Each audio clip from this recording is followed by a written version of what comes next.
ዘጠነኛ አቡ ገያስ ስንት መጣ 10 ለ10ሩም አንዳንድ ሳንቲ እየወረወሩ አዳረሱን ይላል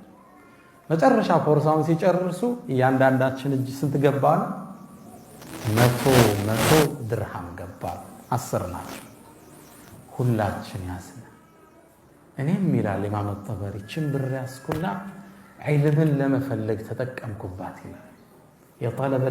العلم ደጋፊ ይፈልጋል ችምብር ይዤ ዒልምን ፈለግኩባት አላህ እዚህ እስኪያደርሰኛል ኢማም ሸይኹል ሙፈሲሪን እስኪሆን አቡ ገያስም ልጆቹ ሀብታም መሆን ጀመሩ ያኔ ምሽት ጥሩ ምግብ ገዝተው አፈጠሩ ከዛም ወደ ሉባባ ዞራሉና ያ ሉባባ አላህ ከጭንቀት በኋላ ድልን ያመጣል አላልኩሽ ከውጥረት በኋላ እፎይታ አላልኩሽ ይሄው ሐራማን ፈልግ አንድ ሳንቲ ሐራማን ብለን ጣል አላህ 1000 ወርቅ ሳንቲ ያመጣል بعد عسر نقر المسكين إنما العسر يسرا هجنا تاريخ إمام الطبري ሲጨርሱ ምን ይላሉ እኔ ከ16 ዓመት በኋላ ዒልም ሲፈልጉ ትልቅ ዓሊም ሆኜ ወደ መካ መጣሁ ያቡ ገያስን ቤተሰብ ለመዘየር መጣሁ ወዳጅ ቤተሰብ ሆነናል አሉ ከዛ በኋላ ብዙ ብር ነው የሰጡት ሚሊየንስ ኦፍ ዶላር ማለት መጣውና ስለ አቡ ገያስ ሲጠይቅ አቡ ገያስ በተለየውት በወራት ውስጥ እንደሞተ ሰማው ስለ ሴት ልጆች ሲጠይቅ የአገሪቱ ነገስታቶች አግብተዋቸው መሊካት ንግስቱ ነው አላ ያው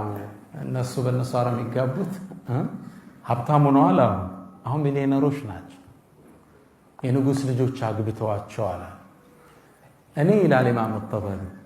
የአቡ ገያስን ቤተሰብ ዘይር ነበር ልጆቹን የልጅ ልጆቹን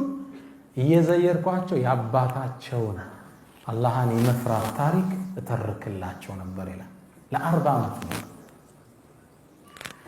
ምንድነው መልእክቱ የአቡ ገያስ ታሪክ ኢማም አልጠበሪ የዘገቡት ታሪክ ነው بعد عسر يسرا ስራ ልሳካ ብሎ የተሰማህ ቀን በህይወቱ ውስጥ ውጥንቅጥ የቀጠመ ቀን ታገስ ከጭንቀት በኋላ ምን አለ ከውጥረት በኋላ ምን አለ ገርነት አለ አሳማ ተራ አላ يدوم وان ترى له امجا مما علج به الدهر የትምርታችን ርዕስ ምንድነው ወዳጆቼ بعد عسر